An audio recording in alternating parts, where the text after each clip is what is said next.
Avez-vous déjà été réveillé au cœur de la nuit par une pression dans la poitrine qui n'est pas une douleur, mais qui n'est pas la paix non plus?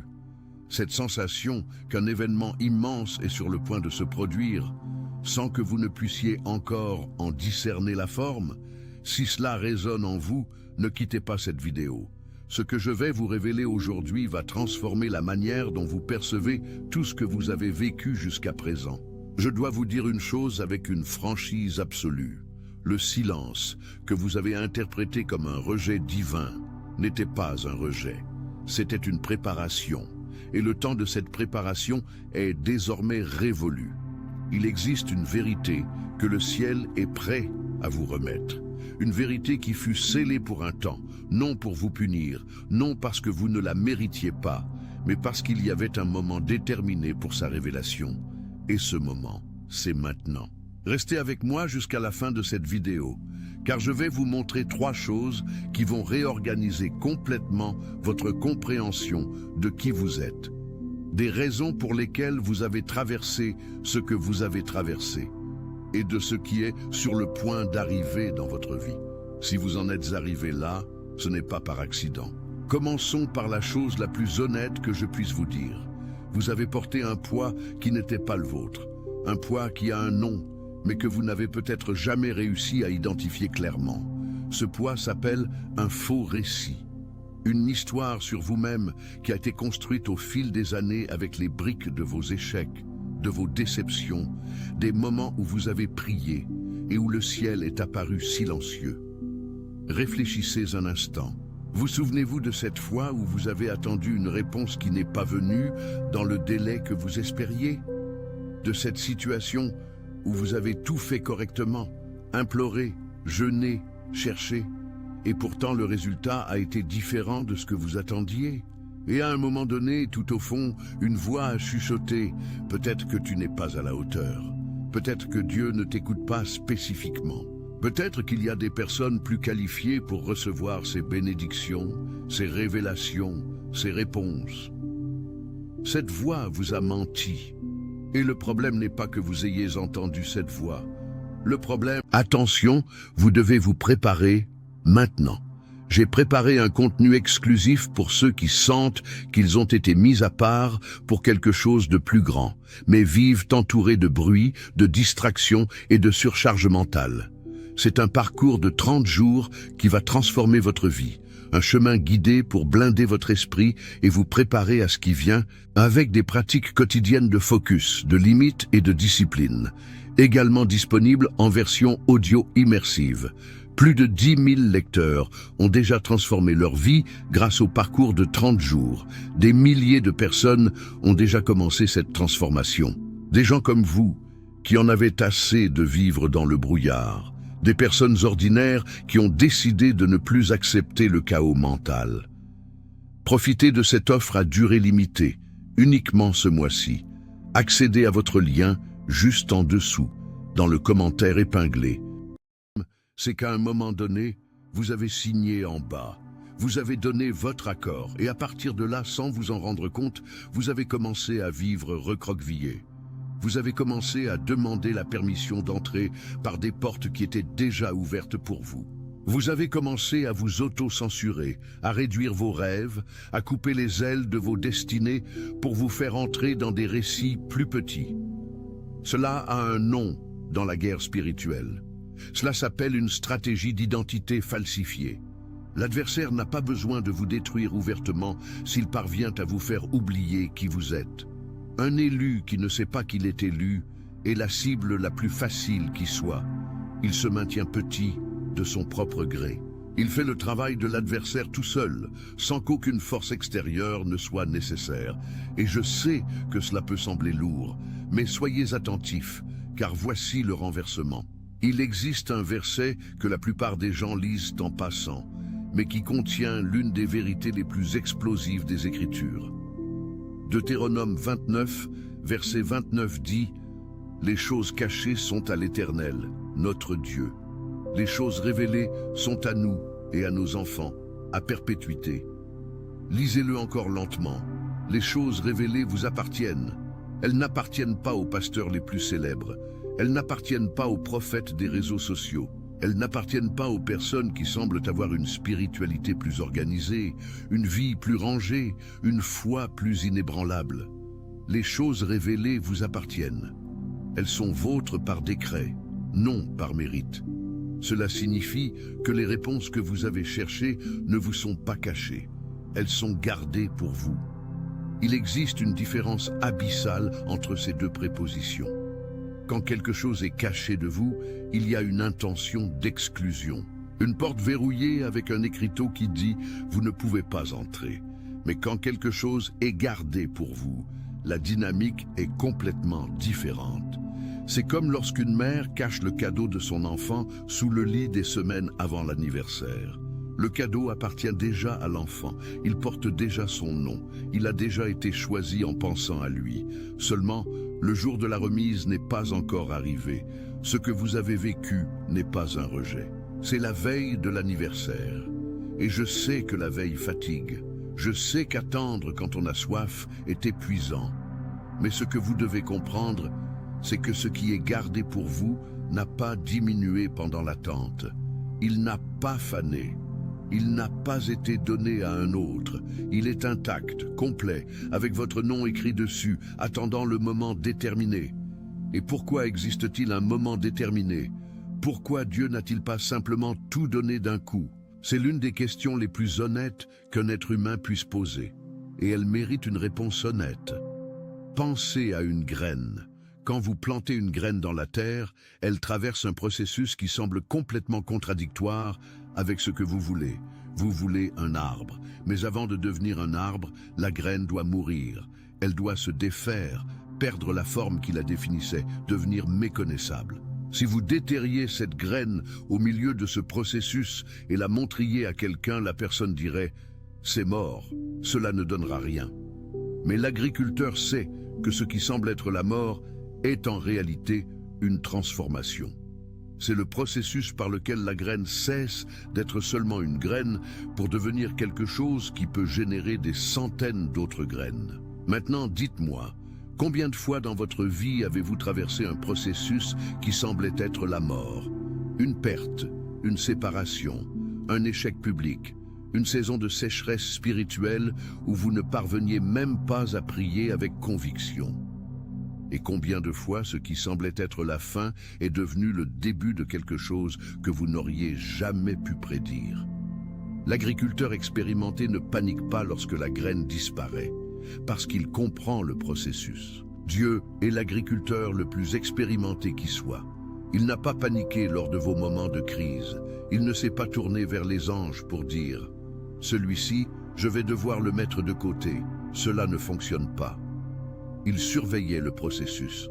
Il savait exactement ce qui se passait à l'intérieur de la terre sombre de votre situation. Et maintenant, ce qui a été planté est prêt à émerger.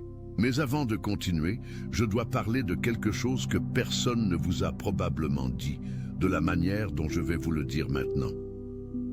Vous connaissez ce moment où vous avez presque tout abandonné. Cette nuit spécifique où vous avez regardé le plafond en pensant « Je n'en peux plus, je vais arrêter de demander, je vais arrêter de croire, je vais arrêter d'espérer ». Ce moment où le silence du ciel a semblé plus fort que toute parole que vous ayez jamais entendue. Ce moment n'a pas été votre défaite, il a été votre consécration. Il existe dans la Bible une histoire que beaucoup de gens connaissent, mais que peu comprennent en profondeur. Jacob luttant avec l'ange toute la nuit. Toute la nuit dans le conflit, à la limite, sans parvenir à vaincre, sans parvenir à se dégager. Et au moment où l'ange a touché la hanche de Jacob et l'a blessé, quand Jacob était au point le plus vulnérable, le plus faible, le plus proche de s'effondrer, c'est exactement à ce moment-là qu'il a dit « Je ne te laisserai point aller que tu ne m'aies béni ». Et la bénédiction est venue avec une chose que Jacob n'avait pas demandé. Un nouveau nom, une nouvelle identité. Votre moment de « j'abandonne presque » a été le moment où votre hanche a été touchée. Ce n'était pas Dieu vous blessant par cruauté. C'était le processus par lequel l'ancienne identité doit céder pour que la véritable puisse émerger. Vous n'avez pas été faible quand vous avez presque abandonné.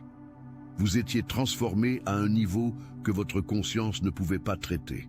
Et votre choix de continuer, même sans comprendre, même sans voir, même sans sentir, ce choix a été votre main sur la poignée de la porte qui est sur le point de s'ouvrir. Dites-moi dans les commentaires, avez-vous déjà vécu un moment comme celui-ci? Un moment où vous avez presque tout laissé tomber, mais quelque chose en vous ne vous l'a pas permis? Je veux le savoir, car ces témoignages ont un pouvoir immense pour encourager d'autres personnes qui traversent la même chose en ce moment. Maintenant, parlons du mensonge le plus coûteux que vous ayez jamais cru. Le mensonge selon lequel vous avez été choisi en fonction de vos performances spirituelles. Ce mensonge est sophistiqué parce qu'il semble humble. Il arrive vêtu d'une fausse modestie et dit « Qui suis-je pour recevoir cela ? Regardez mon histoire, regardez mes erreurs, regardez les saisons où je ne voulais même pas connaître Dieu. » Et ce récit semble même pieux, mais à sa racine se trouve une hérésie dangereuse, l'idée que le choix divin dépend de votre capacité humaine. Éphésiens 1, verset 4, est dévastateur à cet égard. Il dit que vous avez été choisis en lui avant la fondation du monde. Avant la fondation du monde. Avant votre première erreur, avant votre premier doute, avant votre première saison de tiédeur spirituelle, avant toute chose que vous auriez pu faire pour mériter ou disqualifier cet appel. Cela signifie que le débat sur votre qualification est arrivé trop tard. La décision a été prise dans un temps qui précède la création elle-même. Vous n'avez pas été choisi lors d'un concours céleste où les candidats ont présenté leur CV spirituel et Dieu a sélectionné les mieux notés. Vous avez été choisi par décret souverain, par une sagesse qui transcende tout système de mérite que l'esprit humain peut concevoir. Et il y a plus. Le mot utilisé dans le texte grec original pour « choisi » est « eklegomai », qui porte l'idée d'une sélection pour un but spécifique. Ce n'est pas un choix aléatoire, c'est un choix chirurgical, délibéré, avec un destin défini. Vous n'avez pas été choisi pour décorer le décor. Vous avez été choisi pour une fonction que vous seul pouvez remplir. Cela m'amène au point suivant, et celui-ci est peut-être le plus pratique de toute cette vidéo. Si vous avez été choisi avant la fondation du monde pour un but spécifique, alors la vie que vous vivez actuellement, avec toutes ses complications, ses pressions et ses contradictions apparentes, est orchestrée pour vous équiper en vue de ce but. Chaque douleur que vous n'avez pas comprise vous enseignait un langage que vous devrez parler pour atteindre des personnes que vous seul pouvez atteindre. Pensez-y ainsi. Le médecin qui a traversé une maladie grave a une manière de parler à son patient que le médecin qui n'a étudié que dans les livres ne pourra jamais reproduire. Non pas parce que ce qu'il a étudié est inutile, mais parce qu'il existe une autorité qui ne vient que de l'expérience vécue. Il existe une crédibilité qui émane de celui qui est passé par la vallée et en est sorti de l'autre côté.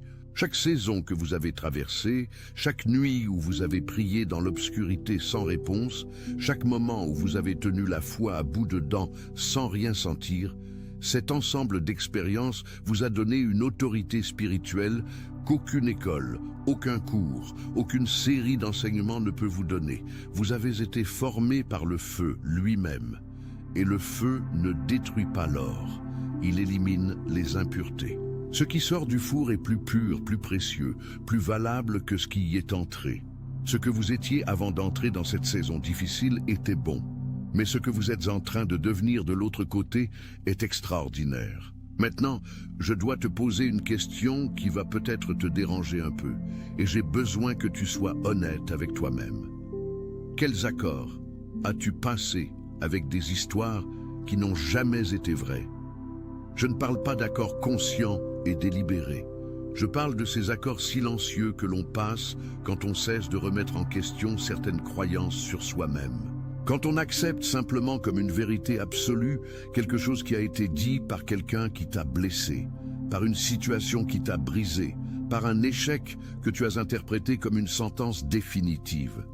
Dans la culture française, il y a quelque chose de très spécifique que je dois nommer ici. Nous avons été élevés avec une notion d'humilité qui se confond parfois avec une forme de diminution. Depuis l'enfance, beaucoup d'entre nous ont entendu des phrases comme « Ne te prends pas pour quelqu'un pour qui tu te prends, descends de ton piédestal ». Et ces phrases, prononcées par des personnes qui parfois n'avaient même pas de mauvaises intentions, ont tissé une narration selon laquelle occuper la place de ton destin est de l'arrogance. Mais je te demande, y a-t-il quelque chose de plus arrogant que de gaspiller ce que Dieu t'a donné? Y a-t-il quelque chose de plus présomptueux que de regarder le dessein que le Créateur a inscrit dans ta vie et de dire « Je crois que tu t'es trompé d'adresse ». La véritable humilité, ce n'est pas se faire petit, c'est se soumettre à la stature que Dieu a déterminée pour toi. Et cette stature est probablement plus grande que la version que tu as présentée au monde. Laisse-moi te parler d'un schéma que j'identifie de manière répétée chez les personnes qui sont à la veille d'une grande révélation divine. Généralement, les semaines et les mois qui précèdent un tournant transformateur sont marqués par une intensification de tout ce qui est inconfortable. La pression augmente, les questions deviennent plus bruyantes. La sensation d'être sur un seuil, dans un entre-deux, dans un ni ici ni là, devient presque insupportable. La plupart des gens interprètent cette intensification comme un signe que quelque chose ne va pas. Mais c'est exactement le contraire.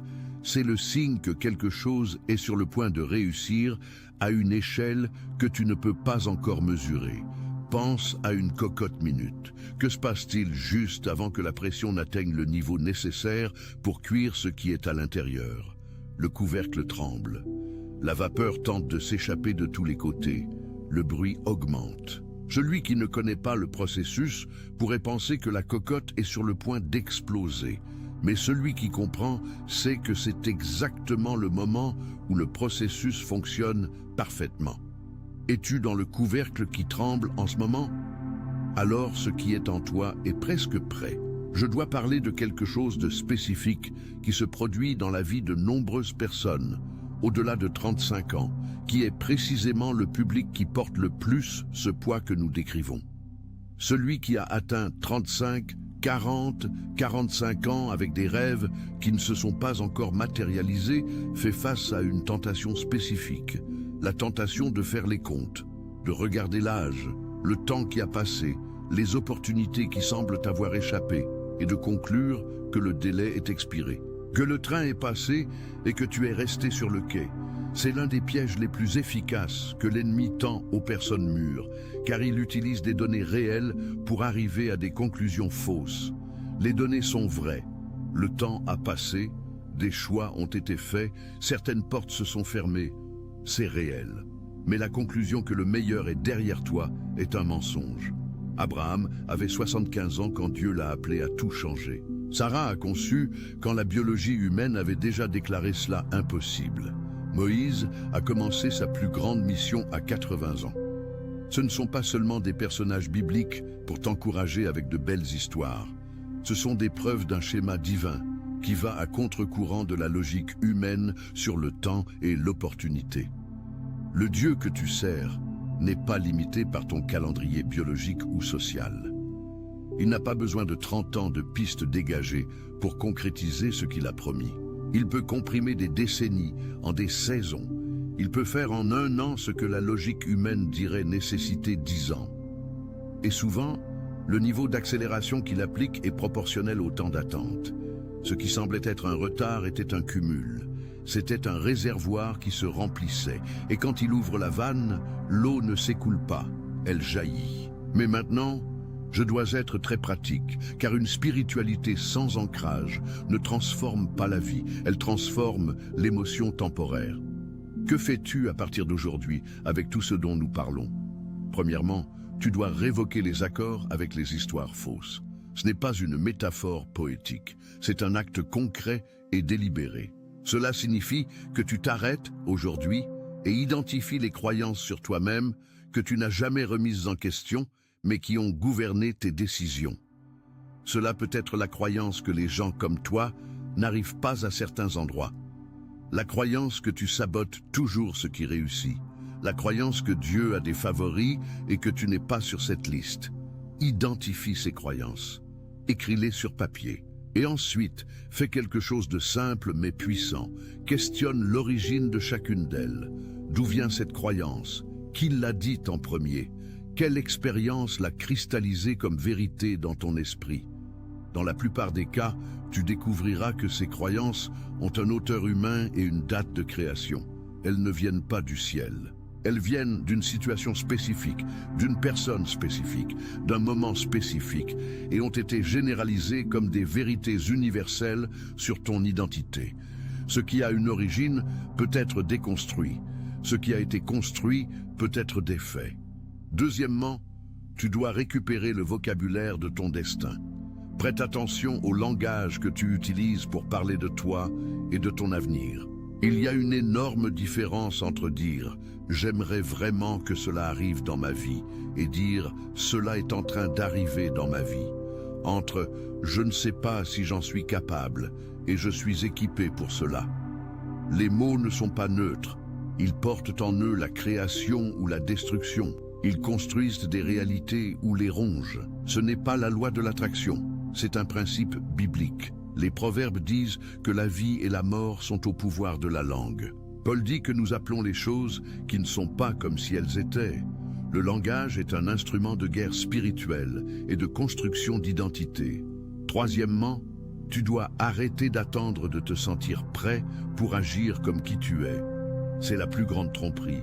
La sensation de prêt ne précède presque jamais l'action. Généralement, elle vient après. Tu agis selon ce que tu crois être, et la confirmation interne vient comme résultat de l'action, non comme prérequis. Moïse ne s'est pas senti prêt devant le buisson ardent. Il a donné une liste complète de toutes les raisons pour lesquelles il était la mauvaise personne pour le travail. Mais il y est allé. Et dans le processus d'y aller, il a découvert que ce qu'il pensait être une faiblesse était en fait la scène parfaite pour que la gloire divine se manifeste. Ton insécurité ne te disqualifie pas. Elle confirme simplement que ce que Dieu veut faire à travers toi est trop grand pour tenir dans ton autosuffisance. Maintenant, parlons de ce que j'appelle le poids du seuil.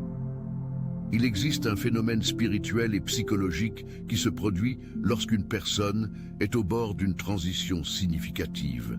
Le poids que tu ressens n'est pas le poids de l'échec, c'est le poids de la transformation. C'est ton système interne qui est reconfiguré pour contenir ce qui arrive. Pense à un ordinateur qui installe une mise à jour significative. Pendant le processus, il ralentit, parfois il se fige, parfois il semble être en train de casser. Mais il ne casse pas. Il est en cours de mise à jour. Et quand le processus se termine, il exécute des programmes qui auparavant lui étaient impossibles. Tu es en cours d'installation maintenant. Et je sais que l'installation dérange. Je sais que la période de transition est la plus difficile parce que tu n'es déjà plus ce que tu étais, mais tu n'es pas encore arrivé à ce que tu deviens. Tu es au milieu. Et le milieu est inconfortable par définition. Mais l'inconfort du milieu n'est pas un signe d'erreur, c'est un signe de processus, et le processus a une fin. Je veux te parler maintenant de la révélation, parce que le titre de cette vidéo fait une grande promesse, que Dieu est prêt à tout te révéler. Qu'est-ce que cela signifie concrètement? Cela ne signifie pas que tu vas te réveiller demain avec une vision surnaturelle qui va résoudre tous tes problèmes d'un coup. La révélation divine fonctionne rarement ainsi. Elle est, la plupart du temps, progressive. C'est une lumière qui augmente en intensité. C'est une compréhension qui s'approfondit progressivement. L'Écriture dit que le sentier des justes est comme la lumière de l'aurore, qui va croissant jusqu'au plein jour. Ce n'est pas un interrupteur qui passe de 0 à 100, c'est une aube qui éclaire graduellement. Mais voici ce qui change quand le temps de la révélation arrive. La vitesse augmente. Ce qui avant prenait des années à être compris commence à se clarifier en moi. Ce qui s'est clarifié en moi commence à se confirmer en semaines. Il y a une accélération dans le processus de compréhension qui est caractéristique. Et que révèle cette révélation? Elle révèle le fil conducteur. Cette ligne invisible qui relie tous les points de ton histoire. y compris les points douloureux, y compris les détours, y compris les saisons qui semblaient sans but. Soudain, tu commences à voir qu'il n'y a pas eu de gaspillage, que l'apparente aléatoire avait une direction, que les chapitres que tu voulais arracher du livre de ta vie étaient ceux qui créaient le contexte sans lequel les chapitres suivants n'auraient pas de sens. Tu vas regarder en arrière et comprendre ce qui, avant, ne générait que de la douleur. Et cette compréhension n'effacera pas la douleur, mais en transformera le sens. La même expérience, vue sous un autre angle, cesse d'être seulement une blessure et devient une accréditation. Il y a une dernière chose que je dois dire avant de terminer cette vidéo, et c'est la chose la plus importante de tout ce qui a été dit ici. La révélation n'est pas une destination, c'est une relation. L'objectif de tout ce que Dieu fait en toi n'est pas de te donner des informations. Ce n'est pas de te donner un paquet de révélations à ouvrir comme des cadeaux. L'objectif est de t'amener à une intimité plus profonde avec lui. La révélation est le moyen. La relation est la fin. Et cela signifie que les réponses que tu attends n'arriveront pas dans un message impersonnel expédié du ciel. Elles arriveront dans le contexte d'une proximité croissante avec celui qui les détient. Tu ne vas pas recevoir les réponses et ensuite chercher le répondant. Tu vas chercher le répondant et les réponses viendront comme le fruit naturel de cette recherche. Jean 15 dit qu'il nous appelle amis parce qu'il nous a révélé tout ce qu'il a entendu du Père. La révélation est un privilège d'amis, de personnes qui ont cultivé une intimité suffisante pour supporter le poids de ce qui va être révélé. Et voici la bonne nouvelle. Chaque prière que tu as priée, même quand il semblait que personne n'écoutait, construisait cette intimité. Chaque moment où tu as cherché dans le noir sans trouver, tu allais plus profondément dans la relation. La recherche en elle-même, indépendamment de ce que tu as trouvé ou non à ce moment-là, était l'acte de construction. Tu ne commences pas à zéro. Tu as construit quelque chose de réel pendant tout ce temps d'attente. Et maintenant, ce que tu as construit va porter le poids de ce qui arrive. Tu es arrivé jusqu'ici. Et cela n'est pas anodin. La plupart des gens consomment du contenu à la surface, zappent de vidéo en vidéo, cherchent la prochaine émotion forte. Toi, tu es resté. Tu as écouté. Cela en soi est le signe que ce qui a été dit ici a touché quelque chose de vrai en toi. Je veux te laisser une dernière image. Imagine une porte bien spécifique avec ton nom gravé dessus. Cette porte existe depuis plus longtemps que tu ne peux l'imaginer. Elle a toujours porté ton nom. Elle n'a jamais été promise à quelqu'un d'autre. De l'autre côté de cette porte se trouve l'histoire complète. L'image entière dont tu n'as reçu jusqu'ici que des fragments. Le dessin sans brouillard. L'identité sans doute. La mission sans ambiguïté. Tu es resté du côté extérieur de cette porte. Parfois, regardant par l'entrebâillement. Parfois, le front appuyé contre le bois, épuisé, n'étant plus certain que la porte était réelle ou si c'était juste ton imagination créant de l'espoir là où il n'y en avait aucun. Mais la porte est réelle. Elle l'a toujours été. Et ce que cette vidéo te dit, ce que l'esprit confirme au fond de toi tandis que tu l'écoutes, c'est que tu n'es plus seulement devant la porte. Ta main est sur la poignée. Le mécanisme est déverrouillé. Chaque prière, chaque larme, chaque matin où tu t'es levé même sans en avoir le désir, chaque fois que tu as refusé le récit de l'abandon et choisi de faire confiance même sans comprendre, ont été autant de gestes qui ont tourné la serrure. La révélation ne vient pas de l'extérieur vers l'intérieur. Elle émerge de l'intérieur vers l'extérieur. Elle est déjà en toi. Elle l'a toujours été. Elle est sur le point de se manifester avec une clarté qui va tout réorganiser. Tu n'es pas tombé sur cette vidéo par hasard. Rien dans ce parcours n'est arrivé par hasard. Tu es sur le seuil. Et ce qui se trouve de l'autre côté est tout ce que tu as toujours su t'attendait. Si cette Attention, vous devez vous préparer maintenant. J'ai préparé un contenu exclusif pour ceux qui sentent qu'ils ont été mis à part pour quelque chose de plus grand, mais vivent entourés de bruit, de distractions et de surcharge mentale.